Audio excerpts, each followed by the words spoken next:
editors, camera crew. But does a newsroom really need them today? All of us have to think about unique and distinctive value addition that cannot be automated or repeated or replaced by a machine.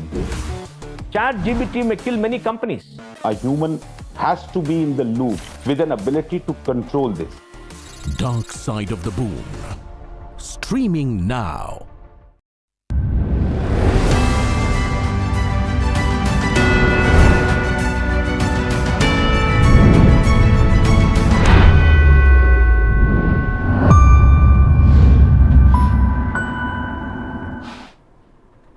Vanakkam, good evening. You're watching News9 live. This is the time, 5 o'clock every weekday when we meet and we focus on stories from the south of India. Today, our focus is on Tamil Nadu. The year was 2008 when Muthuvel Karunanidhi was Chief Minister of Tamil Nadu, a man who bitterly opposed any discrimination against caste or religion. It needs to be stated here very clearly that one of the main pillars of Dravidian ideology is its principle of eschewing caste and religious beliefs.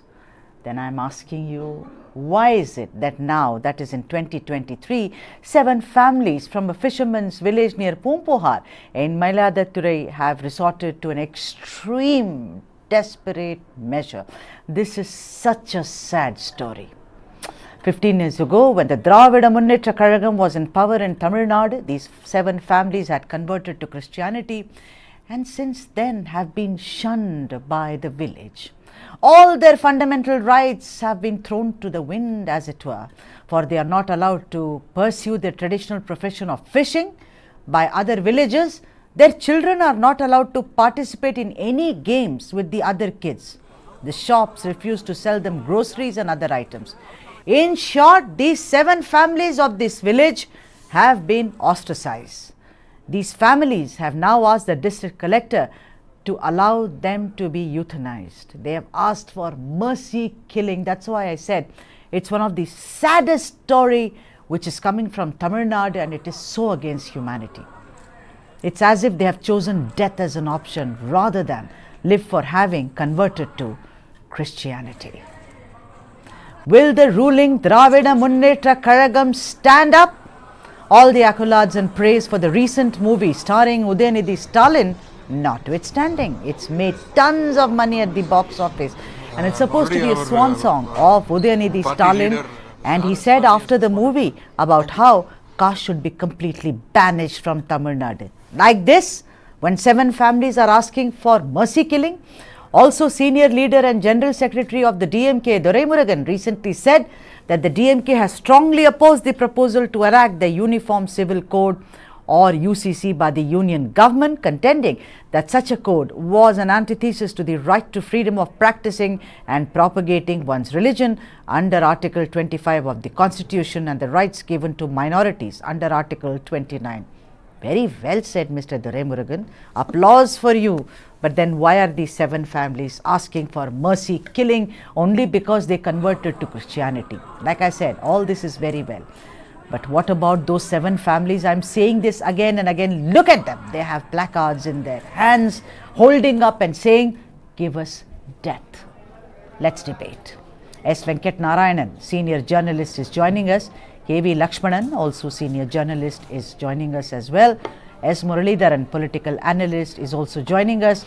J.V.C. Sriram, author and political analyst, who will join us on the phone line. And John Dayal is also joining us, who's Secretary General, All India Christian Council. He's also joining us on the phone line. A very, very warm welcome to all of you, but on a very, very sad note, I must say.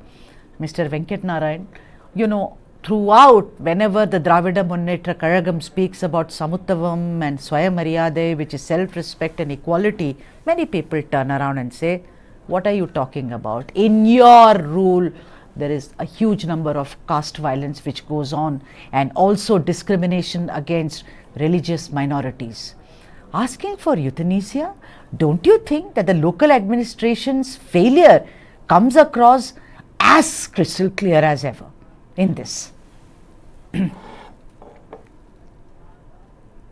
You have to unmute, sir.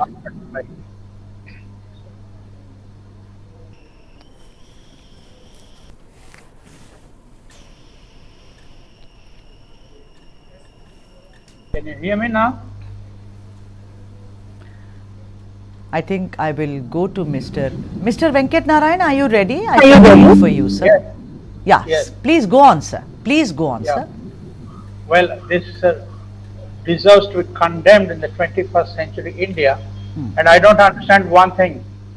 Why were these people suffering all these things for the last 15 years? What was the administration doing? Why did they not go and see the collector 15 years ago? And, in our villages, Sudha, this is very unfortunate because of illiteracy and several conservative feelings. This kind of discrimination happens. This needs to be condemned. And I hope that this program you are doing reaches out to Mr. Stalin and his colleagues, and they will do something immediately. Sudha? Yeah, I spoke to the district collector, I must say, this morning, and he told me very clearly that we are looking into this. I mean, there was a grievance meeting, and I said, 15 years, exactly like that, He said, I wasn't, I wasn't here at that time. The usual answer that, please, let's pass the buck. S. Muralidharan, I want to ask you, there is one thing which is very clear and is very unfortunate. See, if I shout from the rooftop that, caste and about, eschewing caste and religion, then I better walk the talk. It's not just, it doesn't just look good in my manifesto. Isn't it? It's a fact. I'm going to show you some statistics about the caste killings and the caste violence and atrocities, which have increased actually during, DMK regime, as it were. I mean, this particular case, apparently this entire region is very, very sensitive to caste as well as, atrocities towards, perpetrating atrocities towards minorities. But don't you think it is the complete failure of more than Mr. Stalin and Udayanidhi and all of them sitting in Chennai, the local administration, the MLA, the other people, the influencers, what are they doing? Imagine I am asking for death today, Muralidharan. Sudha, the entire state is in a different mode. It's like, let's make money kind of a mode. So that's what you see, it's whether it's a law and order issue or it's like any issue which is like concerning the state machinery. This is what we get to see from ever since DMK came to power. It's so unfortunate. See, we saw incidents like Venga Vayal, where there was human feces in the water tank. Then there was a custodial death of a Dalit boy not just few weeks ago. Then we also had a few other caste-related atrocities. And adding fuel to fire, we had these new directors, young directors, who are making caste as their primary, theme in few of their movies. Like, let's talk about where Udayanidhi Stalin had acted, the recent Mamannan movie, etc. Yes. Now, this is definitely provoking certain amount of sentiment. See, I belong to the Devar caste, but I don't remember, I don't recollect. Moreover, I moved out of my village because I actually resisted all these practices those days. I'm 54 now. But for the last, several decades, I have not heard anybody talk about caste. Nobody speaks about. We don't, we are not in a place whenever we let somebody inside our house asking what your caste. We don't do that anymore. And we travel by buses and train, sitting next to each other. We all Indians, right? That's a thing. But unfortunately, it's in the certain pockets we have these issues. It is more to do with, I think, the administration. Where they're not reached out to these people, and that they're the ones who have to solve this, and also the policing. I mean, what happened to the police out there, and how can people, you have to take up this issue only when somebody says, I want to, kill myself, or please euthanize me, and then that's extreme, right? And that's not. It is very sad. I will also blame. I will also add the movie community, etc., who are not being responsible enough, and they should be responsible. Right. That's the only way to tackle this issue. Right. And the law about euthanasia, which Mr. Muralidharan spoke about, it's on your screen. opted to get relief from incurable condition, intolerable pain, but not like this. We are saying that he's harassing me, so can I kill myself? I mean, that's such a statement in a democracy like this. Why should I die? Just because I belong or I've converted to a particular religion? John Dayal, Secretary General, All India Christian Council, is also with us, and also JVC Sriram and Mr. Lakshmanan. Thank you for your patience, sir. I will come to you one by one. Mr. John Dayal, I'm sure that you know about this story. How sad is this, today? And I'm looking at it from two prisms. One is, Mr. Dayal, from the prism of Dravida Munnetra Kazhagam, DMK, which goes to the rooftops and keeps shouting and echoing about no caste and no religion, and we respect minorities, no uniform civil code in this country, etc. Time and time again, let me tell you, sir, there are statistics to prove maximum caste violence has happened when they have ruled. Number one. Number two is the 7 families who are holding placards today and pleading and saying, give us death, euthanasia, mercy killing. The local administration has completely failed. No one has done anything. When they said that we were being ostracized, it's like taking your right away. What if shopkeepers stop selling this to me? We don't live in the dark ages, for God's sake, Mr. Dayal. Continue to live in the dark ages, where government has not read the law and the people have not seen the light. It is the dark ages. I tell you, I traveled across the country looking at such cases, looking at issues of mob violence, lynching, caste ostracization in almost all regions. Bihar, Jharkhand, Himachal, Orissa, Tamil Nadu, even parts of Kerala sometimes. So I would first like to de-link it from the BJP or the DMK, etc. All governments and the bureaucrats that serve under it are blind to the fact that caste and other social divides are dominant features of rural India and semi-urban India, and sometimes even of IITs in metropolitan cities like New Delhi. The posters that they are showing that we want to die they are showing to society. It is society that needs to have shame. It allows such a situation. Nobody wants to die. I have been at death's door a few times because of illness. I didn't want to die. I wanted to struggle and fight and come back. They are not being allowed to even struggle. The double whammy of caste and the religion barriers that have come in have really robbed them of all their citizen rights.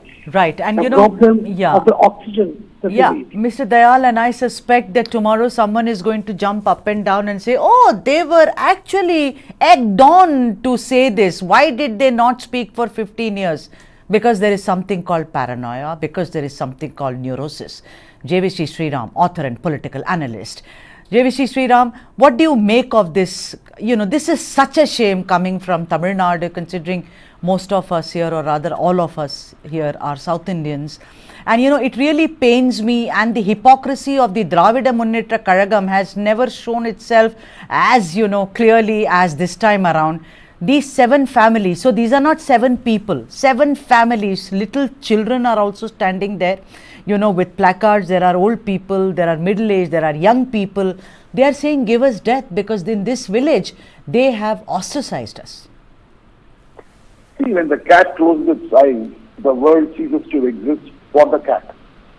And the unfortunate thing is, in Tamil Nadu, we have been talking about social justice, an equal society, equanimity, and a lot of things are being spoken. But how much of it is implemented?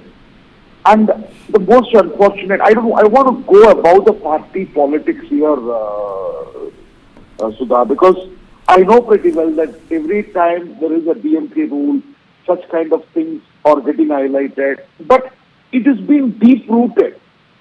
So what happens is, parties like DMK proclaim that while the north of India, these things are being practiced, we are a much developed society, we are ahead of time, but unfortunately we are not.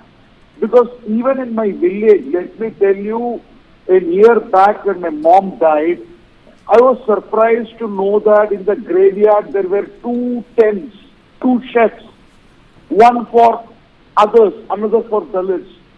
Now I asked, what is it? Should we still continue to live in this kind of society?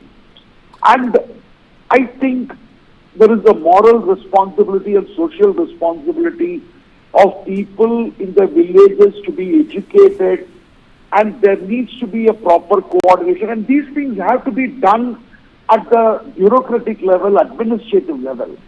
But unfortunately, because of the kind of political patronage and involvement which is there, neither the administration nor the bureaucracy nor the police, do not have the time, they do not have the focus to look into these things, because it becomes unfortunate. It's unfortunate.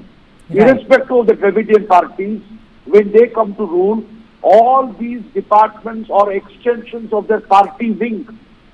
They operate as an extension of their party. How sad it should be stopped. Absolutely. We And need to have independence. Yeah. And the thing I is, don't bother tomorrow BJP comes, Congress comes, Viduthalai Sivasegal comes. It is not the question. I would blame all the political parties for the situation. Very well said. Sriram, very well put, I must say. You say you don't care, but all this should be put behind us. KV Lakshmanan, there is law in place. There is law in place, and I have been speaking to several people in Tamil Nadu, who do this work as to, study caste violence, etc. One of the major grouses is, yes, it's there in our constitution. It gives me the freedom to practice the religion of my choice. No one can stop me. Also, if someone, adheres to slurs on me, then also that is punishable. Where is the conviction? Have you ever read a main story that this person had done this to this community and he's been put behind bars? It will be on page 6 in some small column. No one cares because the conviction rate is pathetic. Lakshmanan, would you agree? Absolutely.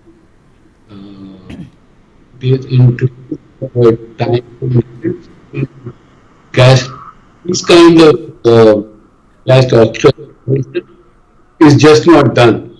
The fact that it's taken them 15 years to gather courage to come out it tells its own tale. It's highly condemnable, but regardless of which party is in power, it's been happening. So I think I agree with Shri Ram that each and every political party is responsible, as also we as a society. All right. Mr. Venkat Narayan, you started this conversation and you said that, it took them 15 long years. It did. Look at can we put up that visual again, Adrika? I want that visual again, where you see the helplessness, not this, before this or after. Yeah, there, look at that.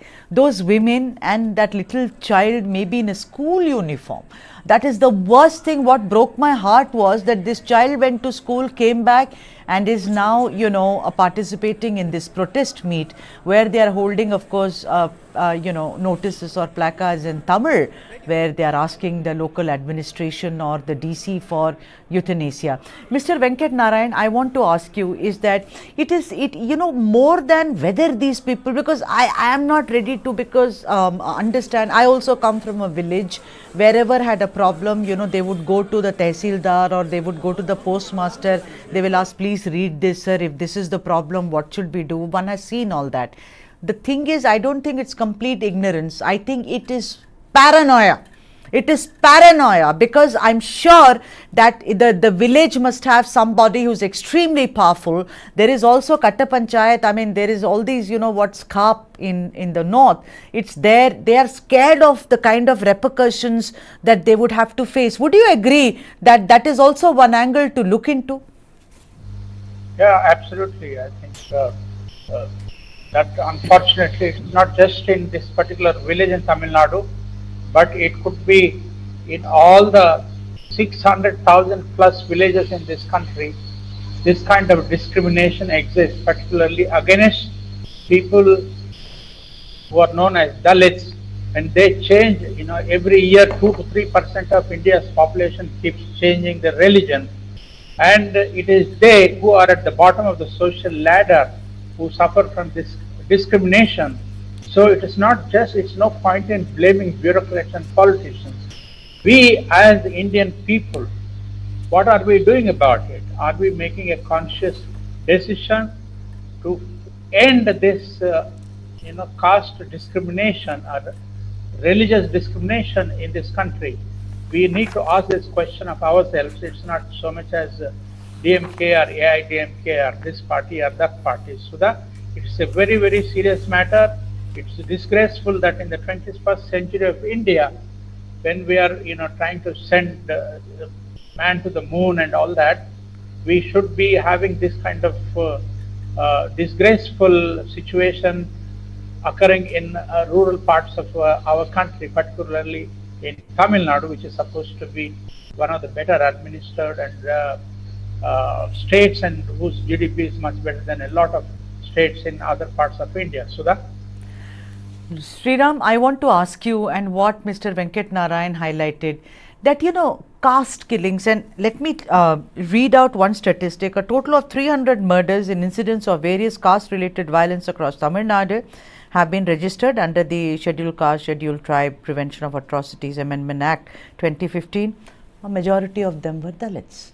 Now I want to ask you, Sriram, that in the story of 7 families saying that give us euthanasia, better that we die than we live because we are being shunned, by everybody, you think that somewhere there must be a caste angle, or you think that we should not at all look at that, we should only look at, because I am not ready to look at it from the prism of because they converted, they are being shunned.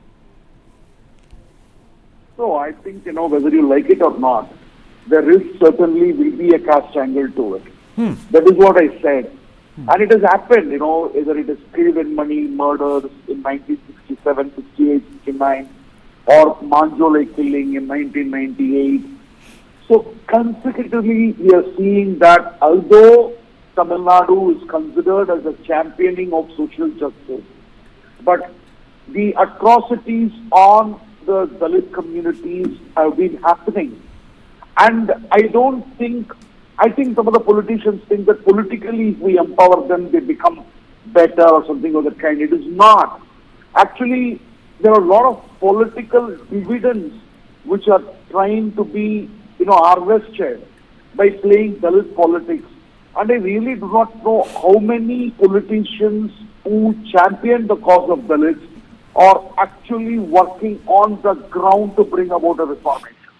And I would also like to add one more thing, Sudha, is that if a Dalit community has to be empowered at the village level, I think that responsibility must be taken by other castes also, because those are very important dynamics which we need to see. So we need to have people who are real social justice champions, who come at the ground level, at the village level. That's why I started off saying that the graveyard, that is the place to start. Discrimination, you can't have discrimination even in the last journey of a human being. Yeah. And that is being practiced in open in Tamil Nadu. Yeah, Sriram, I've done many stories where they are not even supposed to take the common path. They go through some other path. And of course, the burial grounds are also discriminated against. It's a known fact in Tamil Nadu, and nothing happens. You're right, Sriram. The same burial ground, but 2 sheds are there. Yes. Why? Why? After all, it is a human being who's being cremated or buried. What is this nonsense? This is all nonsense and rubbish. In a tea rubbish. shop for a long time. Yeah. In a tea shop, how can you have 2 different sets of glasses?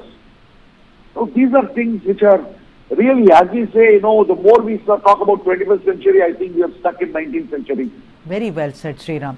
John Dayal, I want to ask you that, if these 7 families, I beg your pardon, have been undergoing this ostracization for almost, many, many years now, 15 years, why is it that the other churches around them, or the pastor, or someone who is an influential and respected leader of the community, what have they done about it? Because I have heard stories in Tamil Nadu where the Christians have said such and such parish, such and such church doesn't even allow us in because of our caste. So it's the same story everywhere. Mr. Dayal, I think we will get him back. We lost the connection to Mr. John Dayal. So let me ask you, Mr. K.V. Lakshmanan, if you could take the question that I was posing to Mr. John Dayal. I know that you're a journalist, so is he, but he's also involved in other activities. I just want to know that the shadow of caste is so long, like Sri Ram was saying, that even in this case, I don't see any Christian organization coming forward to help their brethren. There is complete silence. That's perhaps because the caste system exists within Christianity also. There are Brahmin Christians, there are Reddy Christians, like the Chief Minister of Andhra Pradesh is known to be a Reddy Christian. So they just, even those who convert, they carry their caste forward into it, and they, even in that new system that they have adopted, they find that they are placed like that only.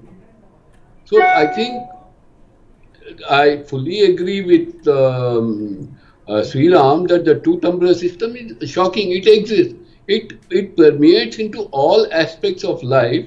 But what makes me sadder is that within Christianity, the people who have just embraced the casteless, creedless kind of religious faith, there also the old practices are still. Yeah, there is caste system even in Islam, as you know, the Pasmanda Muslims, and we face it. There is caste everywhere. But I'm saying that the leaders, the influential leaders, could have come forward and helped them, because if they are, denied their basic right of even existing, is my question. Muralidharan, would you like to take that? I see an entire matrix here, a web here of power, money power, political power and influence. Just to see, because you see this story, no, I don't think, unless I am wrong, no DMK guy has gone there and said, oh, this is all wrong or whatever, the usual political drama that they do. But I have not seen any forward movement in this. As of now, there seems to be status quo that, wait, we'll talk to you. Okay, don't do anything in a hurry. Yeah, whatever they do, Sudha, they do it for optics. Other than that, there's nothing. They speak so much about social justice. They bring in the name of Periyar, etc. Yeah. But in Tamil Nadu, it's a serious problem, especially with DMK. For them, social justice is, probably demeaning Hindus and Hinduism. This is what they keep doing. I can give you a couple of examples. When we spoke about this, the Vengavile case, the Chief Minister's son has visited Pudukkottai several times after the incident. Okay. Never once he has gone there and spoken to those people. One. Second, they have an alliance partner called Thiruma Valavan from the VCK, Vidudhai Chitthakal Kazhi. Whenever he visits a DMK minister's house, he's been given a plastic chairs. It's very important to take up these issues. So it's all about optics, and it's about and the DMK party itself. There are some strong the elder leaders. They still practice. Dalit will not be allowed into their house. So when leaders are like that, I think at the end of the day, it boils down to the chief minister. He should be looking into all these and ensuring that this cannot happen. In a party which only keep practicing social justice. So I think everything points to the chief minister. He has to take some action. I have not seen. This is not going to change. Yeah, he makes all politically correct statements. He looks at Christians and say, "You are the one who made us, and we are all equal." And then Udayanidhi Stalin comes out and speaks about having a society, it's with no caste and etc. But then, like you say, that if they themselves practice this, not them, not Muthuvel family, but if others, the elderly, are doing it in their, party, it's despicable, I must say. Mr. John Dayal is back with us. Mr. Dayal, can you hear me? Yes. Mr. Dayal, I wanted to ask you, and I lost connection to you, is that if these 7 families have been facing ostracization for more than a decade, why is it that the neighboring church authorities, whether it's an influential leader or someone who heads a church, why haven't they come forward and actually helped them out? I do not know about the church, and I would be surprised that they have not yet approached them, or that these people have not approached churches. Church is a tricky term. But I do not know which denomination they belong to, which cult, which sect. Whoever is the religious leader, they should have approached him. And the chap should have done something. But above all, they should have approached the police.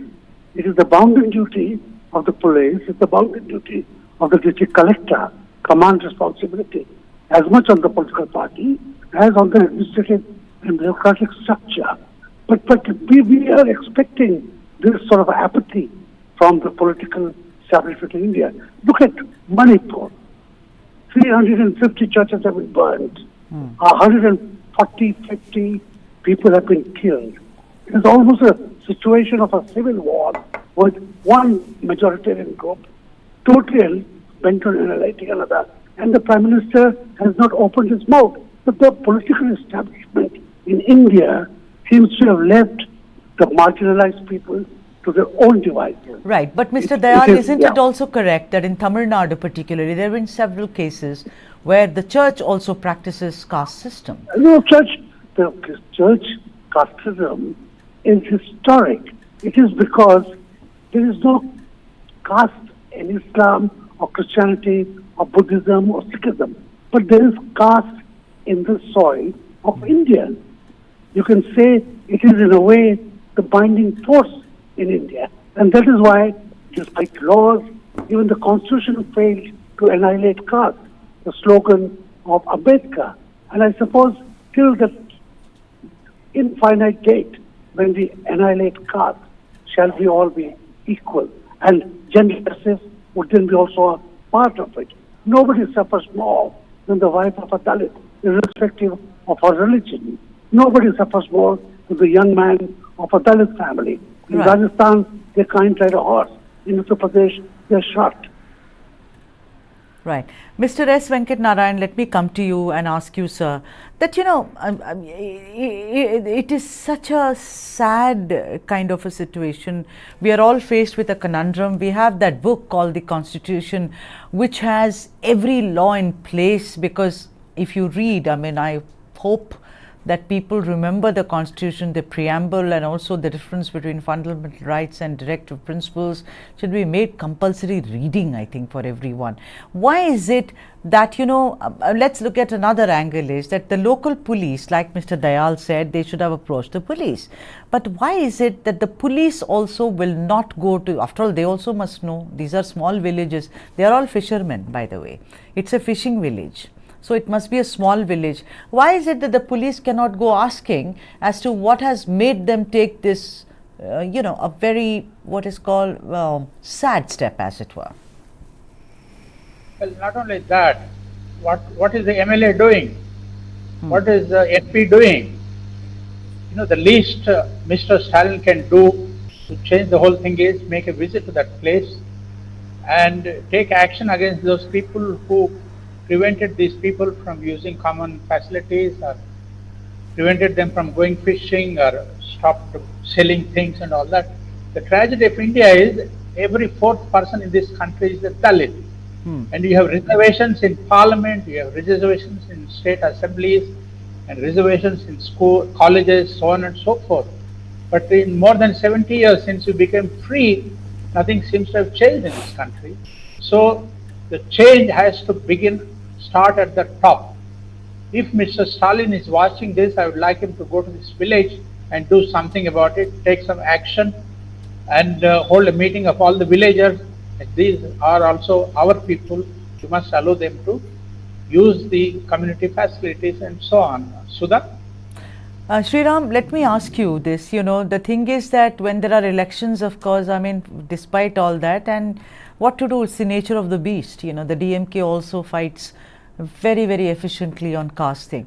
But I think that their focus has always been what they started off in the 60s with, you know, the upper caste, and all their hatred is kind of in a very juvenile fashion sometimes, only, you know, targeted towards that particular. I somehow think that they deliberately overlook the other castes who are perpetrating atrocities on people like this, you know, ostracizing them. Certainly, yes. I have to answer the earlier question also, but although you Sure. did not ask me, I have to come to that also. Okay. But yes, see, the so-called upper caste, or what they call as Tamil Brahmin, probably they have been guilty of practicing discrimination for centuries. God knows. But I also know that other Hindu castes have been equally guilty and of late are more guilty than others as far as discriminating the Dalits are concerned. And now, do you see any clash in which I do not, forsake the responsibility? I would still say that the so-called Tamil Brahmin community in the past have been indulging in discrimination. Probably historically that's what we have heard. But ever since the 1950s, after independence, we also know that the other upper caste Hindus have been equally responsible. But DMK has probably used it as a nice electoral weapon and tool to deflect the attention and keep quoting only the historic wrongs about which none of us are not aware of, but we have read it. But this is something which we see. Because in a tea shop in southern Tamil Nadu, when two different glasses are used, that is not being, issued by the so-called that upper caste, which is obviously known, but some other so-called upper caste of Hindus. Number one. Number two, regarding the church, with all the respect, due respect to the churches, and the respected Mr. John Dayal has also shared his views. Somewhere, as far as the people who convert from Hinduism to Christianity, now what is happening is this casteism still prevails. It is basically, correct me if I'm wrong, or if I'm using a wrong analogy or terminology, it is like in the erstwhile late 80s and 90s, when the former Soviet bloc became capitalist countries, like your, USSR turning into Russia, and then the Georgias and the Bulgarias and the Azerbaijans and so on and so forth, you would notice that the erstwhile left leaders have now become capitalist leaders. So same way, these people, when they move from Hinduism to Christianity, still they practice the casteism. I will go one step forward. I don't want to name any caste, but it has been I think we lost the audio of Sri. There he is, back and a with us. Christian so-called caste can get married to each other, there is no problem. But when a person belonging to different caste getting married, there have been death, killings, honor killings, all those things taking place, which means conversion has not resulted in the eradication of caste system. And I don't know that church has done anything for that. All right, and ladies and gentlemen, those who've just joined us, we're talking about 7 families in a fisherman's village in Pumpuhar who have now, asking for a plea from the district administration and the district collector they've met with and said, give us euthanasia, we don't want to live anymore. And the reason being that they are being ostracized by their own, friends, or I will not say family, friends in the same village they grew up with. They are not being sold any groceries and other items. Their children are not unable to participate in games that little children play. Also, there are slurs I have heard, but I can't check on the veracity of it. So that's the story we are discussing about how come the DMK, which talks about equality, about eschewing caste and religion, in their dispensation, this happens time and time again. It's not just one family, ladies and gentlemen. These are 7 families on your screens right now. They are seeking mercy killing. They are mercy killing, and the thing is that apparently the other villages have said, you convert back to Hinduism, we will make everything okay. So it is just because you're Christians, you've converted to Christianity, that's where our problem is. Muralidharan, do you think it is as simple as that? If I convert back to, do some shuddhi, like they do all these, I don't want to say it, but I think I'll say it, fraudulent. I Fraudulent think kind of Shuddhikaran, you become this as if, drinking some, I don't know what I mean, this story has really disturbed me, Muralidharan. So you think it is just by converting myself to Hinduism, back into Hinduism, and I'll be more acceptable? I think there are lots of layers there. I doubt that, Sudha, because I think the first place they would have converted to Christianity only because of the discrimination in Hinduism. Yes. So converting back to Hinduism, how is it going to help? I don't think. I think it's basically it's the it's the dignity which is missing there, and that's what people need to work out. And I think Hindus and Christians in whichever area they were, like this Bhumpuhar you said, and they should come together and solve this issue. It is. And see, we've been seeing, and so in many places, wherever there were issues about where the lower castes were not being allowed into temples, the temples are being shut down by the local administrators. Right. Similarly, they need to find a solution on war footing and solve this. And because this is, see, already, as I said, there's a movie which is slowly has triggered the caste issue once again. And another issue like this could add fuel to that, and you can see this spreading like fire very soon.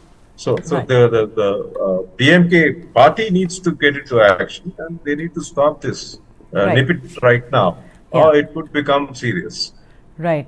Mr. Lakshmanan, do you think the party and also the chief minister, Muka Stalin, do you think he will do anything about it? Do you see, I mean, use your, I mean, the sixth sense that all of us have as journalists. Do you think that tomorrow we shall see some optics where 2 or 3 MLAs or local people will be there taking pictures with these 7 families, and we read the news, the families are now all is well and we are all happy? No, I'm sure the media it up in this manner, especially when lot of the government is at stake. We are into the run-up into the general elections. I am sure the party and the government both, I don't know at which level they would, but they will be forced to act, at least to show as if they are doing something. So I think even optics, you are saying, Mr. Lakshmanan, works in this, but I think something should happen. But maybe I'll be proven wrong. If I'm proven wrong, then all of us can hang our heads in shame. And if I'm proven right, we still have hope in this wonderful country of ours. Let me thank all my guests, Mr. Venkat Narayanan, thank you, K.V. Lakshmanan, thanks a lot. S. Muralidharan, what a pleasure it was. Sriram, thank you so much, despite your travel, etc. You joined us, I'm really grateful. Mr. John Dayal, it's always such a pleasure, sir, to speak with you. Thank you indeed. So every weekday at 5 o'clock, these are the kind of stories that will bring you, which will make you think about several aspects of South India. Keep watching on weekdays at 5 o'clock, where every South Indian will get up and wonder either what a wonderful place I belong to, or maybe so many things need to be corrected in this wonderful place called the South of India.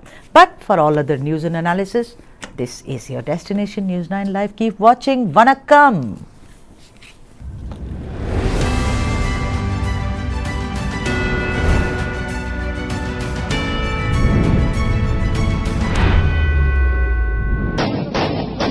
Pakistan is actually genociding Baloch people. So being Baloch is a crime. If you are a Baloch, it means in the eyes of Pakistan, you don't have any right to live. The Chinese and Pakistanis are colonizing the Baloch and exploiting their resources. The Baloch armed struggle